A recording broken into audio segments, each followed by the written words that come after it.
cut his mic, cut it now. Sir, please, my mother is... I don't care about your mother. The audience went dead silent. Look at what just crawled onto my stage. Ripped clothes, dirty fingernails. You smell like you slept in a dumpster. I just want to sing for her. She's dying. Then go sing at her funeral. This is my stage, not a shelter for strays. He grabbed the scorecard and ripped it in half, in front of 5,000 people. Get out before I have them drag you out! The boy stood still. His hands shook, but his eyes didn't break.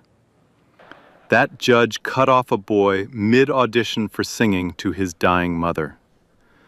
But what no one in that room knew was who that judge really was to that boy. Mason Harper was born in a trailer park on the edge of Meridian, Mississippi, the kind of place where the walls were thin enough to hear the rain, and the rent was still too high. He was 19. He had never met his father, and the only thing his mother ever told him about the man was nothing at all. Linda Harper didn't talk about the past. She worked 2 jobs, 3 on holidays. She cleaned offices before sunrise and stocked shelves after dark. And somewhere in between, she raised a boy who never once heard her complain. Not about the money, not about the pain in her chest that started in spring and never left. She used to sing. That was the one thing Mason knew for certain. Every night when he was small, Linda would sit on the edge of his bed and sing "You Are My Sunshine" until his eyes closed. Her voice was low and warm, the kind that made silence feel like something worth protecting. Mason learned to sing by listening to her breathe between the notes. By the time he was 12, his voice was stronger than hers. By 14, people at the church on 5th Street started coming just to hear him. Pastor Williams called it a gift. Linda called it his way out. But ways out cost money. And money was the one thing the Harpers never had. The cough started in March. Linda waved it off, said it was allergies, said the dust from the trailer got into everything. But by June, she was coughing blood into the kitchen sink and hiding the stained towels under the mattress so Mason wouldn't see. He saw. He found the hospital bills, too, stacked in a shoebox behind the winter coats. $180,000. The number didn't even look real. Stage 3 lung cancer. The diagnosis was typed in small black letters on a white form, and Linda had folded it so carefully that the creases had turned soft. Mason didn't cry when he read it. He sat on the floor of the closet for a long time, holding the paper. And then he put it back exactly where he found it. He never told her he knew. He picked up a second job instead, washing dishes at Cortland's Diner from 6 to 10 every night after school. His hands cracked from the hot water and the cheap soap. He did homework on the bus. He fell asleep in class. His grades dropped. None of that mattered. What mattered was the jar under his bed. He counted it every Sunday. $42, $61, $89. It was never enough. It was never going to be enough. Nurse Beth Dawson was the first person who said the truth out loud. She worked the night shift at Meridian General, the floor where Linda spent more time than she did at home. Beth had seen 100 patients come through those doors, but something about Linda made her stay a little longer each visit. Maybe it was the way Linda always asked about Beth's daughter before Beth could ask about Linda's charts. Maybe it was the gold ring Linda never took off, a thin band with the letters R and L scratched into the inside, worn so smooth you had to tilt it toward the light to read them. One Tuesday night, Beth found Mason sitting alone in the hospital hallway. He was humming, not performing, just humming, a melody that floated up from somewhere deep, something that sounded like it had been living in his chest for years. Beth stopped walking. She stood there for a full minute, listening. "Mason." He looked up, eyes red, hands still raw from the diner. "There's a show, Voice of Tomorrow, national TV. Grand prize is $100,000. He shook his head. I can't leave her. You can't save her by sitting in this hallway either. That landed hard. Mason didn't answer. Beth sat down beside him. Your voice, Mason. I've heard a lot of people sing, but yours sounds like someone I heard a long time ago, someone I can't quite place. She frowned, like the memory was just out of reach. Mason didn't ask who. He was already looking at the contest flyer Beth had pulled from her pocket. The deadline was in 6 days. In the room behind them, Linda's oxygen monitor beeped. Steady. Fading. Mason recorded his audition video on a Wednesday night. He propped his phone against a cereal box in the kitchen, hit record, and sang "You Are My Sunshine" with the faucet dripping and the neighbor's dog barking through the wall. He watched it back once. His shirt had a stain near the collar. The lighting made his skin look gray. He almost deleted it. He sent it anyway. 4 days later, his phone buzzed during a shift at Cortland's. His hands were elbow-deep in dishwater. He dried them on his apron and read the email 3 times. Congratulations.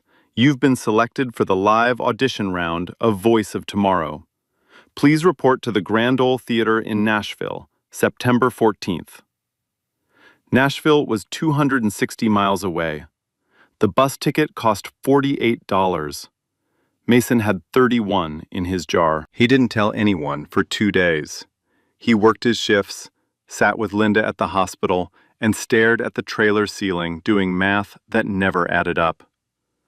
Tommy Reed noticed first. He'd been Mason's best friend since 4th grade. Loud where Mason was quiet.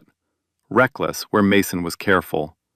The kind of person who'd give you his last $5 and ask to borrow 3 back. He found Mason on the trailer steps, staring at his phone. What's wrong? Mason showed him the email. Tommy didn't say congratulations. He said, how much do you need? By Sunday, Tommy had $212, $40 from his own savings, the rest from 5th Street Baptist, passed around in a collection plate after Pastor Williams read the email to the congregation. The night before Mason left, he sat beside Linda's hospital bed. She was so thin the bones in her wrists looked like they might come through. She reached up and unclasped the gold ring from the chain around her neck. Sing with your heart, baby. Mason closed his fingers around it, still warm from her skin. She opened her mouth. Something about the letters, about the man who gave it to her. But the cough came hard, and by the time it stopped, her eyes were closed. He kissed her forehead, slipped the ring into his pocket, and walked to the bus station alone. The bus dropped Mason off at the Nashville station at 6 in the morning. He had a backpack with 2 shirts, a toothbrush, and a granola bar. The ring sat in his front pocket, pressing against his thigh with every step. The Grand Ole Theater was bigger than anything he'd ever seen. Glass doors, polished marble floors, security guards in blazers. Mason stood outside for 10 minutes, watching other contestants walk in with rolling suitcases, vocal coaches, and parents carrying garment bags. One girl had a whole team. A man adjusting her earpiece, a woman blotting her makeup, a photographer walking backward in front of her. Mason walked in alone. The backstage holding area was a long hallway lined with mirrors and folding chairs. The air smelled like hairspray and cologne. Contestants warmed up in clusters, running scales, sipping honey tea from thermoses their mothers packed. A boy named Brandon Wells leaned against the wall in a tailored blazer and white sneakers that probably cost more than Mason's rent. He looked Mason up and down. The wrinkled shirt, the frayed backpack strap, the shoes with the sole peeling off the left toe. Hey, did you walk here from a cotton field? 2 girls nearby laughed. Someone recorded it on their phone. Mason said nothing. He found an empty chair at the end of the hallway, sat down, and pulled out his phone. The screen was cracked across the corner.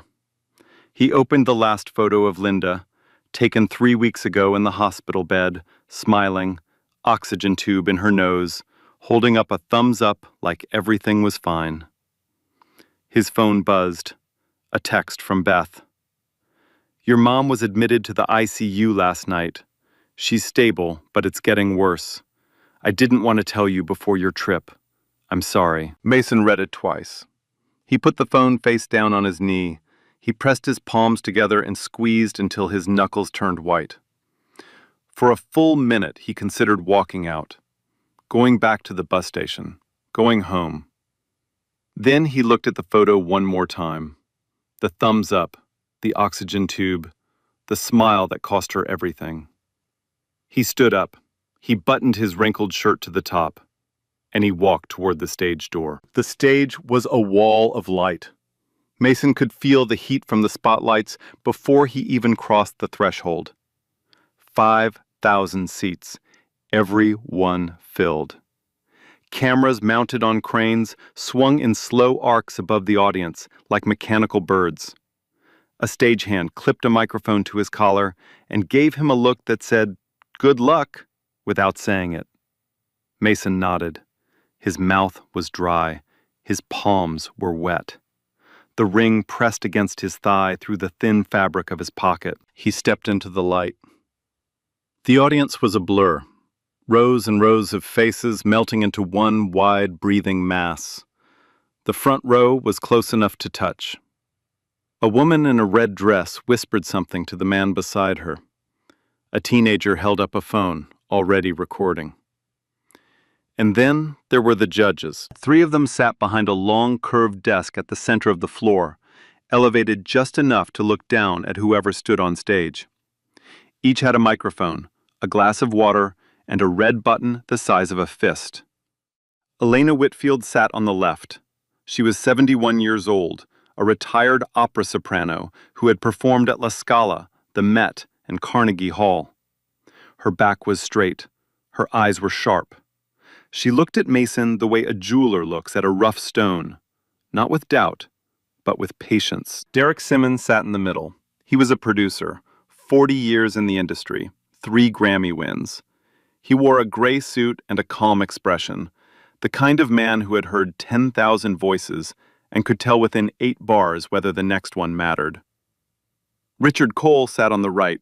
He was the one everyone watched, CEO of Pinnacle Records, the man who made and broke careers with a single phone call. His reputation wasn't built on kindness. It was built on results. He leaned back in his chair with his arms crossed, his jaw tight, his eyes already bored.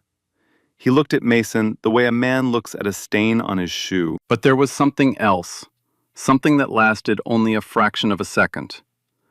When Mason stepped into the spotlight, Richard's eyes changed. Not softened, not widened, just shifted, like a door cracking open and slamming shut before anyone could see what was behind it. No one in the audience noticed. The cameras didn't catch it. But it happened. State your name, Derek said. Mason Harper, from Meridian, Mississippi. And what will you be singing for us today, Mason? You are my sunshine, sir. A ripple went through the audience. A few people smiled. It was a children's song, a lullaby. Not the kind of thing you bring to a national competition. Richard Cole leaned into his microphone. You came all the way to Nashville to sing a nursery rhyme? It's my mother's song, sir. She taught it to me. Richard didn't respond. He picked up his pen and wrote something on his notepad. The gesture was deliberate, a way of saying, "You've already lost," before Mason sang a single note. Mason closed his eyes. He thought of Linda, the hospital bed, the oxygen tube, the way she hummed between coughs when she thought no one was listening. He opened his mouth. The first note came out wrong. Not terrible, just tight, strained, like his throat had locked around the sound and wouldn't let go. His voice cracked on the second line. A murmur rippled through the audience. Someone in the balcony whispered, "Oh no." Richard Cole's hand moved to the red button. He pressed it. The buzzer tore through the theater like a gunshot. The red light on Richard's desk flashed twice. The audience gasped. Mason flinched, but stayed on his feet. "Stop," Richard said. "Just stop." The theater was silent. "This is a professional competition, not a charity karaoke night. If you can't handle the pressure, you shouldn't be here." He waved his hand. "Next." Mason stood there. The spotlight felt heavier now, pressing down on his shoulders like a physical weight. He could feel 5,000 pairs of eyes. He could feel the cameras. He could feel his own heartbeat in his ears. "Please," he said. His voice was barely a whisper. "My mother is dying. This is all I have." Richard opened his mouth to respond, but Elena Whitfield spoke first. "Let the boy sing." Her voice was quiet, but it carried. The audience heard every syllable. Derek nodded.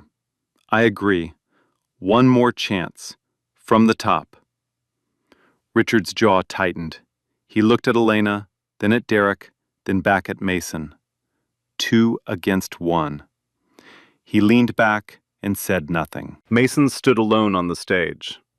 The buzzer light was still glowing red. The microphone picked up the sound of his breathing, short, shallow, fast. He closed his eyes again.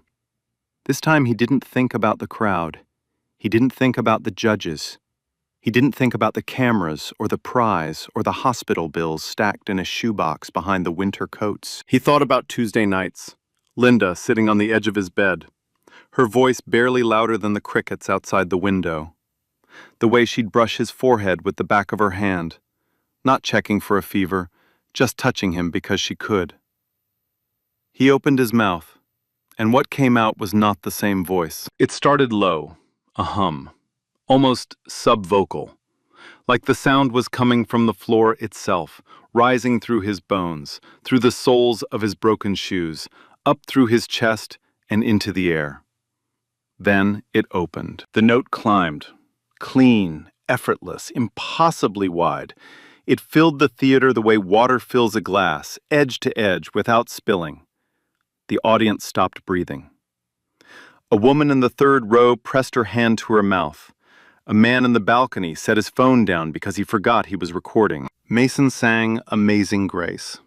Not the hymn book version, not the choir version. His version. Stripped down, raw. Gospel roots wrapped in something that had no name. Something that lived in trailer parks and hospital hallways and the spaces between a mother's heartbeat and a son's first cry. His voice broke on the line, "I once was lost." Not from weakness, from truth. And when he hit, "But now I'm found," the note soared so high and held so long that Elena Whitfield, a woman who had stood on the stages of every opera house in the world, closed her eyes and let the tears run. Derek Simmons leaned forward. His pen had stopped moving. His mouth was slightly open. The audience rose. Not all at once. The front row first, then the middle, then the balcony. A wave of bodies standing in silence. Not clapping, not cheering, just standing. Because sitting felt wrong. And Richard Cole. Richard Cole didn't move. His hands were flat on the desk. His face was white. Not angry, not impressed. Something else entirely. Something that looked, for just a moment, like recognition. His right hand drifted to his chest, to a spot just below his collarbone where, if the cameras had zoomed in, if anyone had thought to look, a tattoo sat beneath his shirt. 2 letters, old ink, faded. R and L. No one saw it. Not yet. Mason finished the last note. The silence lasted 3 full seconds. Then the theater erupted. 5,000 people screaming, crying, stamping their feet. Elena stood and applauded. Derek stood and applauded. Confetti didn't fall. Lights didn't flash. It wasn't that kind of moment. It was the kind of moment where a boy in ripped shoes stood under a spotlight and made the whole world Stop. Mason wiped his eyes with the back of his hand. He whispered 2 words into the microphone that only the front row could hear. For you, Mom. Mason made it through. Top 20. The notification came on a piece of paper slipped under the door of his shared hotel room, a room the show provided, the first time Mason had ever slept on a mattress that didn't sag in the middle. He read the paper sitting on the edge of the bed, still in his shoes, because some part of him expected someone to come take it back.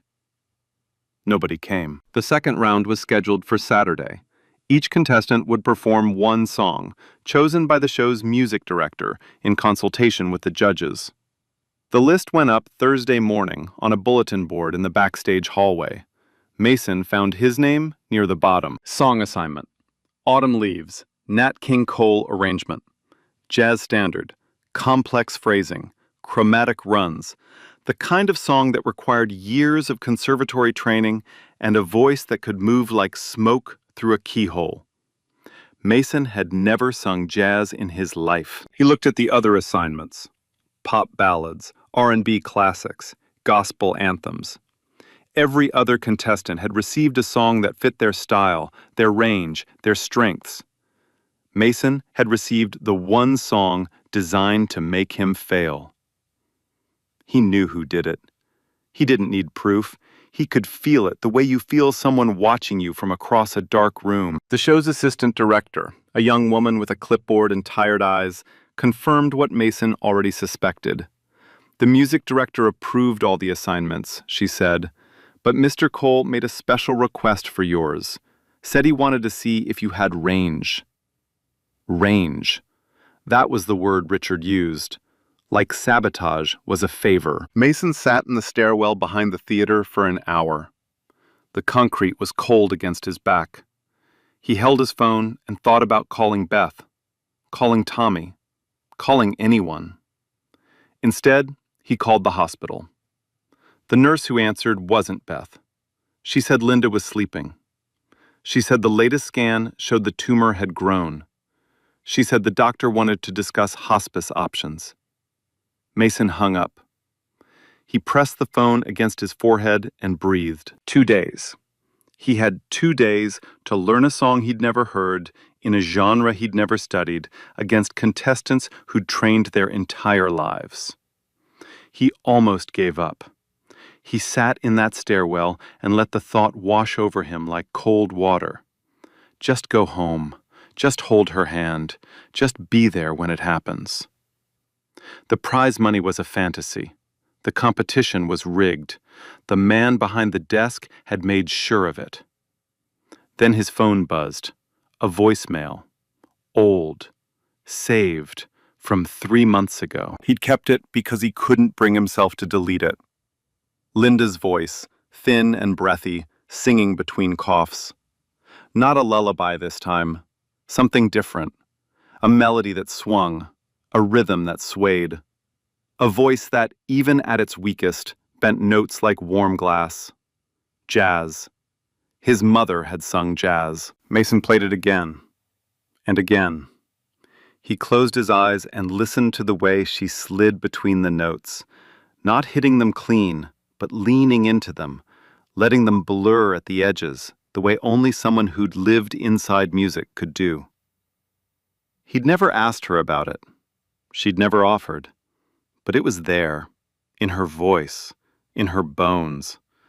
And now, sitting in a cold stairwell 260 miles from her hospital bed, Mason heard it for the first time. He stood up. He went back to his room. He played the voicemail on a loop and sang along, matching her phrasing, note by note, breath by breath. He didn't try to sound like a jazz singer. He tried to sound like her. By Friday night, he had something. Not polished, not trained, but real. A gospel singer's instincts wrapped around a jazz framework, held together by something that no conservatory could teach.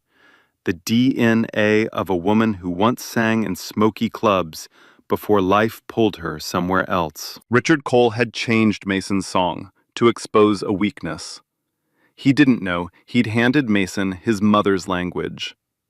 That same night, backstage, Mason passed a half-open dressing room door. Richard's voice, low and tight, leaked through the gap. "I told you, that kid cannot win. You don't understand. It's complicated." A pause. Then, "Just make sure he doesn't make it past Saturday." Mason stopped walking. His hand tightened around the ring in his pocket. He didn't knock. He didn't confront. He kept walking. But now he knew. Saturday night, round 2.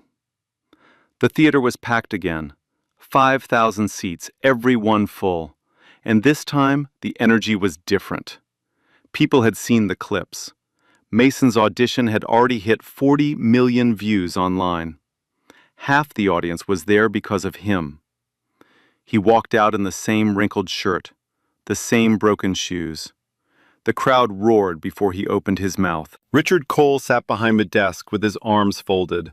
His face was stone. Elena Whitfield adjusted her glasses and leaned forward.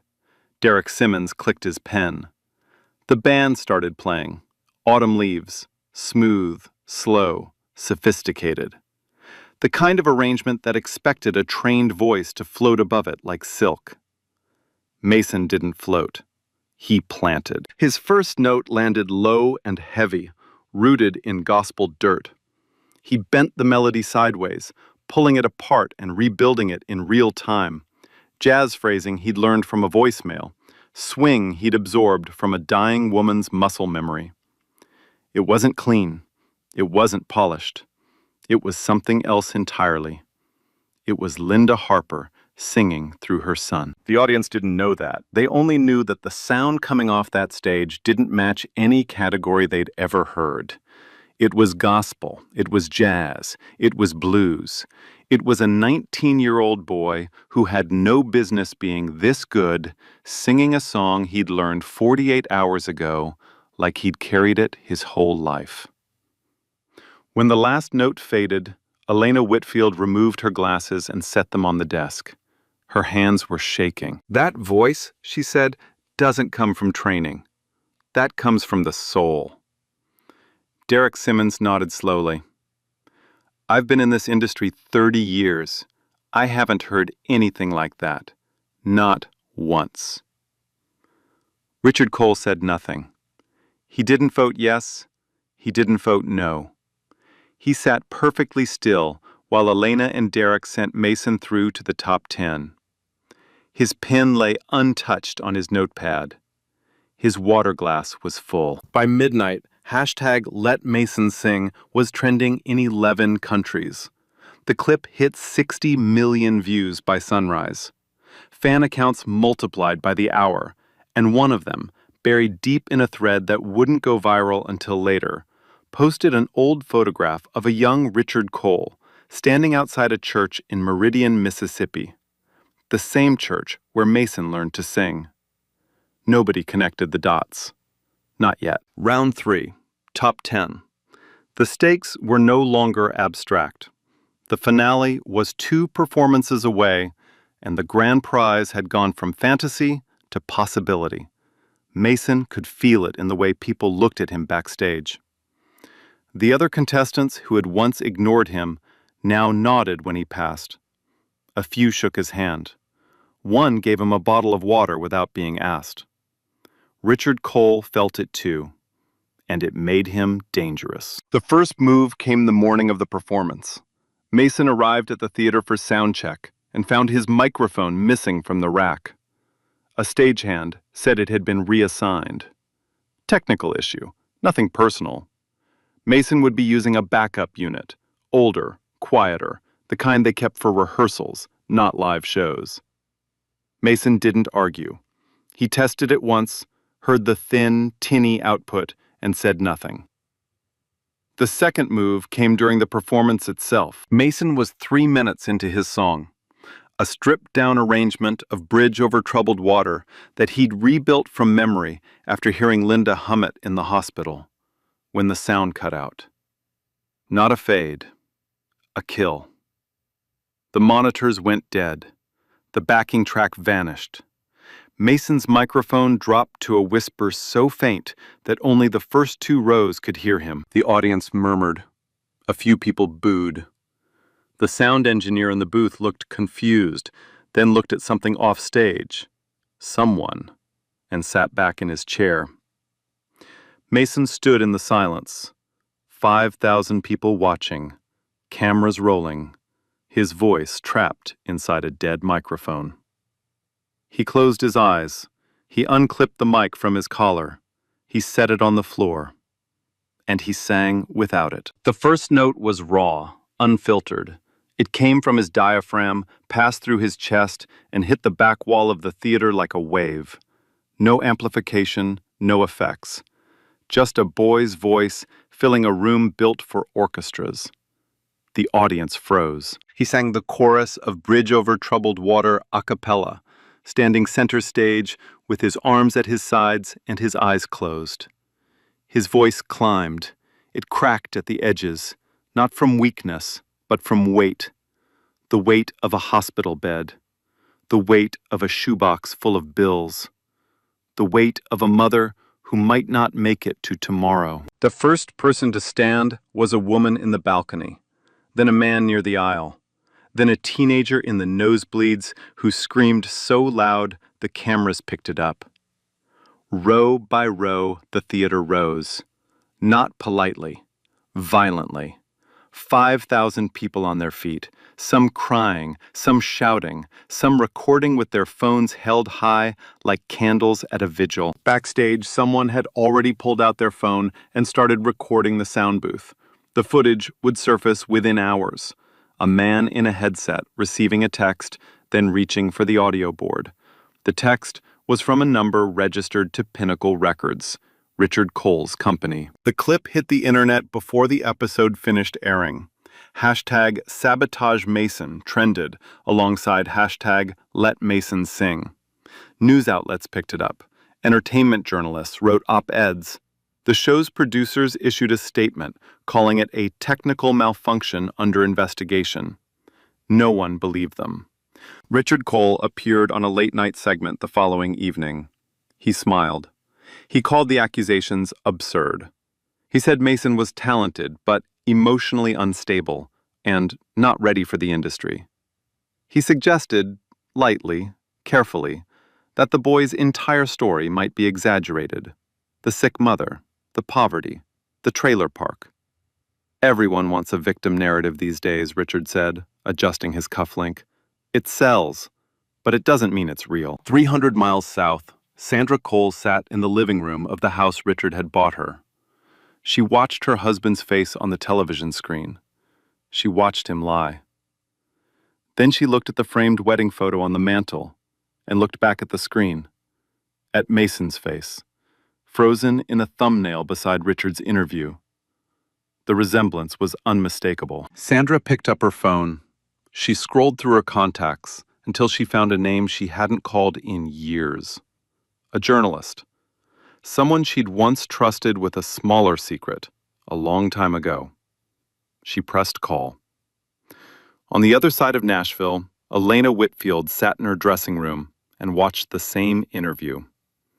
When Richard said the words, emotionally unstable, she turned off the television, picked up her phone, and typed a single sentence to the show's executive producer. If that man is still on the panel next week, I walk. The call Sandra Cole made that night went to a woman named Claire Bennett, investigative journalist, 12 years at the Nashville Tribune, the kind of reporter who never published a story until she had 3 sources and a paper trail. Sandra didn't give her everything at once. She gave her a thread. My husband lived in Meridian, Mississippi 20 years ago. He was a different man then, a different name almost. Look into it. That's all I'll say for now. Claire looked into it. What she found started small, a rental agreement from 2006 signed by a Richard A. Cole for a 1-bedroom apartment on Poplar Street in Meridian. A membership card for a jazz club called the Blue Door. A photograph in the Meridian Star's community section. Richard, younger, thinner, standing outside 5th Street Baptist Church with his arm around a woman. The woman was Linda Harper. Claire dug deeper. She pulled county records. She cross-referenced dates. She made phone calls to people who still remembered the couple, the landlord who rented them the apartment, the pastor who married them in a quiet ceremony that never made it to the papers, the neighbor who heard them argue the night Richard left. He left in the fall of 2006. Linda was 5 months pregnant. He didn't leave a note. He didn't leave money. He left the ring, the gold band with R and L engraved inside, sitting on the kitchen counter next to a half-empty cup of coffee. By the time Claire connected the last piece, she was sitting in her car outside the Meridian Courthouse with a certified copy of a birth certificate in her lap. Father, Richard A. Cole. Mother, Linda M. Harper. Child, Mason R. Harper. Born March 14, 2007. Claire locked the document in her desk drawer and called Sandra back. I have it. When do you want this to go public? Sandra was quiet for a long time. Then she said, after the finale. Let him sing first. He deserves that. Meanwhile, the world kept spinning around Mason without telling him any of it. Back in Meridian, the community had already rallied. Fifth Street Baptist held a prayer vigil the Sunday after the Mike incident. Pastor Williams stood at the pulpit and said, that boy didn't just sing for himself. He sang for every person in this town who was ever told they weren't good enough. The congregation raised their hands. Some wept. The collection plate went around twice. Tommy Reed, who had been glued to his phone since the first audition, launched a GoFundMe page titled Save Linda Harper. He posted Mason's story, the trailer, the cancer, the hospital bills, the 2 jobs. He attached a photo of Mason at age 12, singing in the church choir, gap-toothed and grinning. The page raised $50,000 in 48 hours, then $100,000. Then it slowed, and Tommy didn't care because the number had already surpassed the hospital debt. Strangers from states Mason had never visited were paying his mother's medical bills. Beth Dawson recorded a video of Linda watching Mason's a cappella clip on a tablet in her hospital bed. Linda's face was thin. Her arms were bruised from the IVs. But when Mason's voice filled the room, raw, unfiltered, no microphone, she smiled the way she used to smile when she sang him to sleep. The video went viral within hours.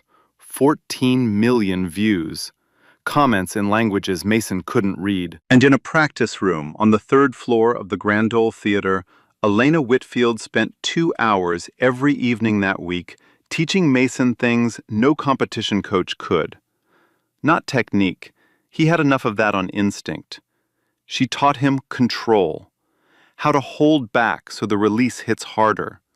How to breathe between phrases so the silence carries weight.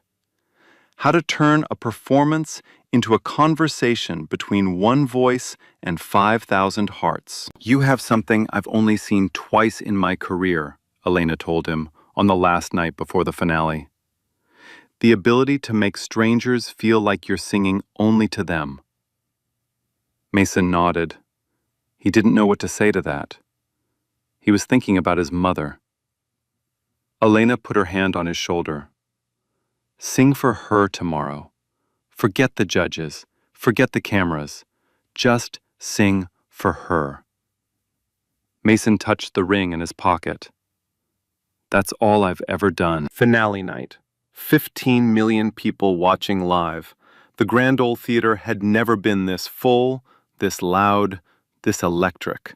Every seat taken, people standing in the aisles, camera crews from 6 networks, a helicopter circling the building for aerial shots. Mason waited backstage with the ring in his left hand. He wasn't squeezing it this time. He was holding it the way Linda held it, gently, like it might break, like it was the last warm thing in a cold room. A producer with a headset leaned through the curtain. You're up, Mason. Final performance. He walked out. The roar was immediate. 5,000 people screaming before he reached the microphone stand. Signs in the crowd. his name painted on poster boards, a woman in the front row holding a candle. The noise was so loud it buzzed in his teeth. Then the lights dimmed, the crowd went quiet, and a screen behind Mason flickered to life. It was a video call. Meridian General Hospital, room 412. Linda Harper, propped up on pillows, an oxygen tube in her nose, her skin the color of old paper. Beside her, Beth Dawson held the tablet steady. Behind them, flowers from strangers filled every surface, the windowsill, the table, the floor. Linda raised one hand. She waved. Her lips moved, but no sound came through. Mason looked at the screen, his jaw clenched, his eyes filled. He didn't look away. He sat down at the piano, the same piano the show's professionals used. Nobody had asked him if he could play. He hadn't told anyone.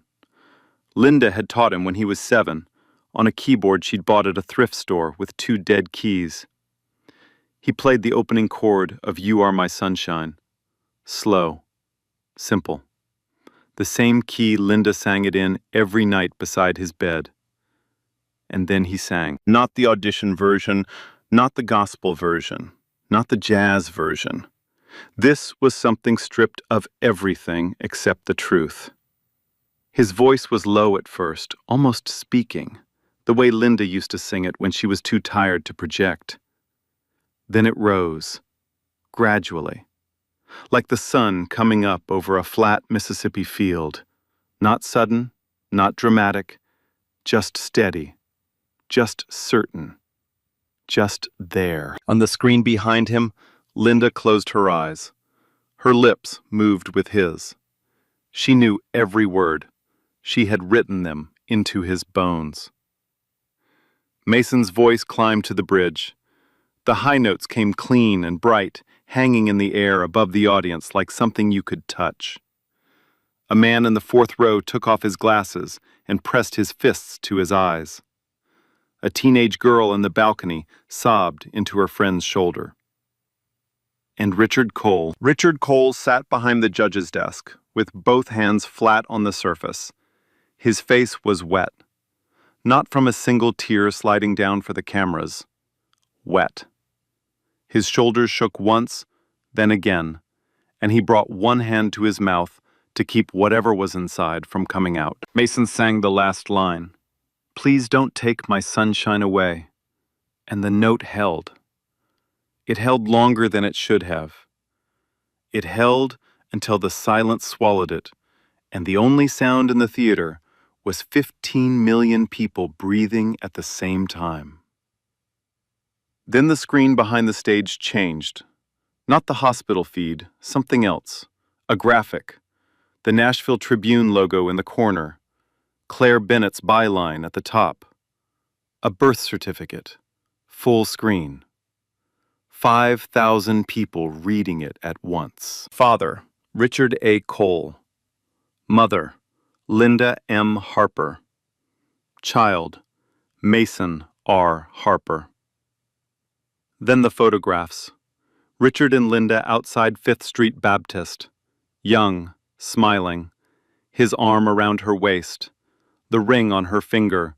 The same ring Mason was holding in his left hand right now. Then the timeline. Richard leaving Meridian in 2006. Linda, 5 months pregnant. No forwarding address. No child support. No contact. 17 years of nothing. The theater didn't gasp. It didn't scream. It went silent the way a room goes silent when something breaks that can't be fixed. 15 million people watching. Every camera in the building turning toward the judge's desk, toward Richard Cole. He didn't run.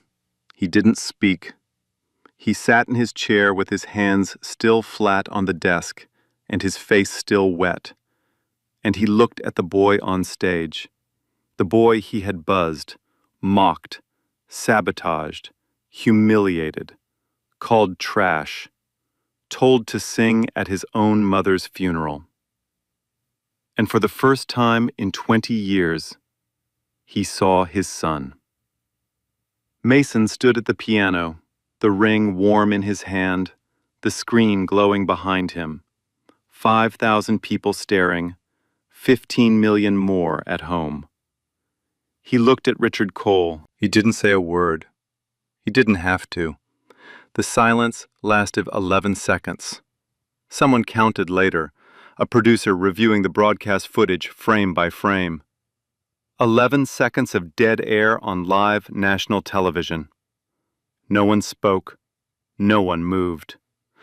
The birth certificate stayed on the screen, glowing white against the dark theater. Then, Elena Whitfield stood up. She didn't look at Richard. She looked at Mason. She pressed her hands together, brought them to her lips, and then she began to clap. Slow, deliberate, each clap landing like a heartbeat. Derek Simmons stood next, then the front row, then the middle, then the balcony. 5,000 people on their feet for the third time that season. But this time, it wasn't for the voice. It was for the boy. The executive producer cut to commercial. When the cameras came back 4 minutes later, Richard Cole's chair was empty. The announcement came 30 minutes after the broadcast ended. Voice of Tomorrow's official account posted a single statement. After a thorough review of conduct throughout this season, Judge Richard Cole has been removed from the panel, effective immediately. The competition's integrity is our highest priority.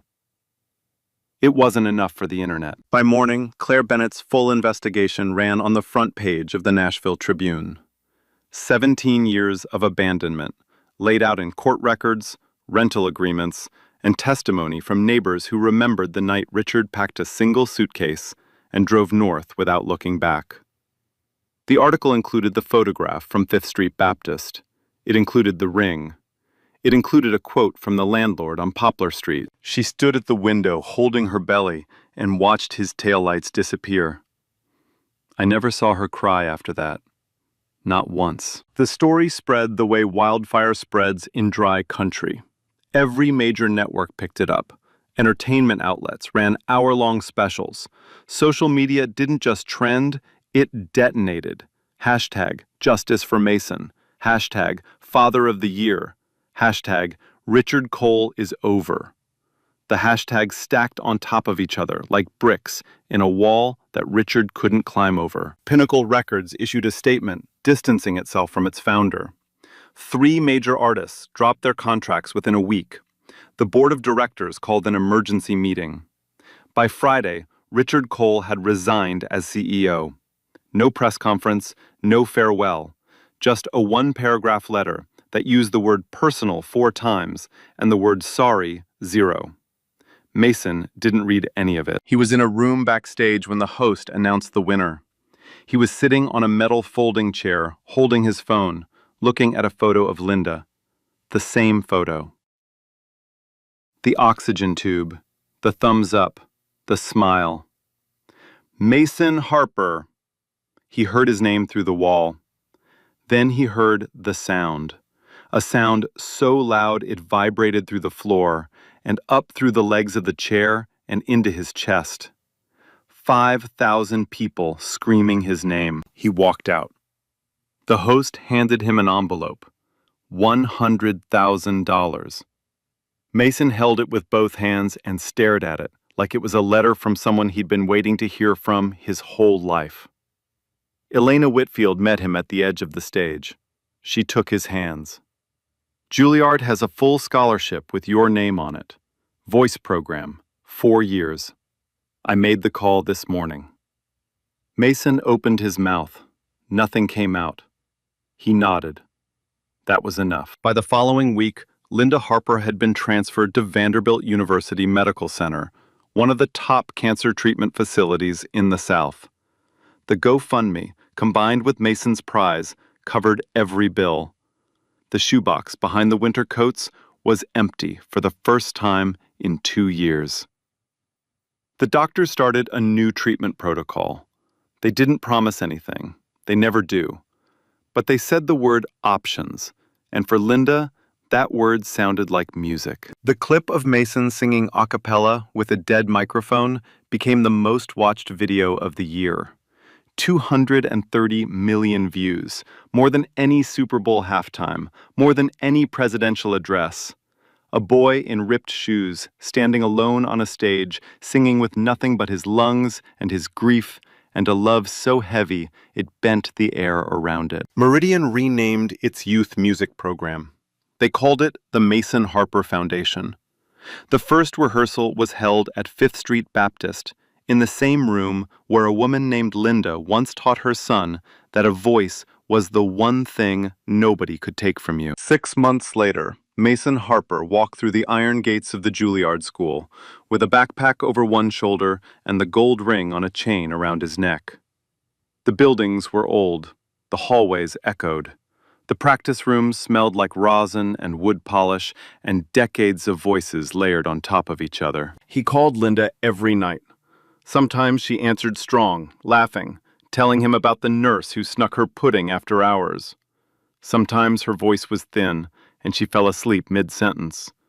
On those nights, Mason held the phone to his mouth and sang, "You Are My Sunshine," until her breathing settled. The treatment was working, slowly. The doctors still wouldn't say remission, but they'd stop saying hospice, and for now, that was enough. Tommy visited in October. He brought the jar, the same one Mason used to count coins in every Sunday night. It was empty. Tommy had cleaned it, polished the glass, and taped a label to the side. For when you need to remember where you started. Mason put it on his desk, beside the ring. Richard Cole wrote a letter. Plain white envelope, no return address, postmarked from a small town in Vermont, 3 pages long. Mason read it once, folded it, and placed it in the bottom drawer of his desk. He didn't write back. Maybe not ever. But he kept it. On a Tuesday evening in November, Mason stood on the stage of Juilliard's recital hall for his first solo performance. 200 seats. No cameras, no judges, no red buttons. He sat down at the piano, closed his eyes, took a breath. And for a moment, he was back in Meridian, back in the trailer, back on the edge of a bed, listening to his mother's voice wrap around him like a blanket he never wanted to leave. He played the first chord. He opened his mouth, and he sang. If Mason's story moved you, drop a comment. What song would you sing for the person you love most? And if you were paying attention, go back to the very first scene. Watch the judge's face when Mason says his name. It hits different now. Like, share, and subscribe. So, this man sat behind the desk, looked his own son in the face, buzzed him, mocked him, sabotaged his microphone, because 17 years ago he worked out on the pregnant woman and thought no one would ever find out. But the truth doesn't forget, it agrees. Here's what Gatsby thought. Mason didn't win because the secret came out. He won when the cell cut off, and instead of breaking, he unclipped that dead mic, set it on the floor, and sang with nothing but his lungs and his grief. That wasn't talent, that was a mother's love coming through her son's voice. Linda Harper worked 3 jobs. His blood sweat towers so her boy wouldn't worry. Taught him piano on the thrift store keyboard with 2 deaf keys. She poured everything into that tune. Richard Cole built an empire. Mason was built by a woman who had nothing and gave everything. But let me ask you something real. Who's in your Linda? Who poured into you when they have nothing left to pour? Who sang you to sleep when their own chest was hurting? Because Mason didn't just carry that ring, he carried her. Every note, every breath. Drop their name in the comments. Tell me who believed in you when nobody else did. Like, subscribe, hit that bell. Next week, another powerful man thought this money could bury the truth. A voice is the one thing nobody can take from you.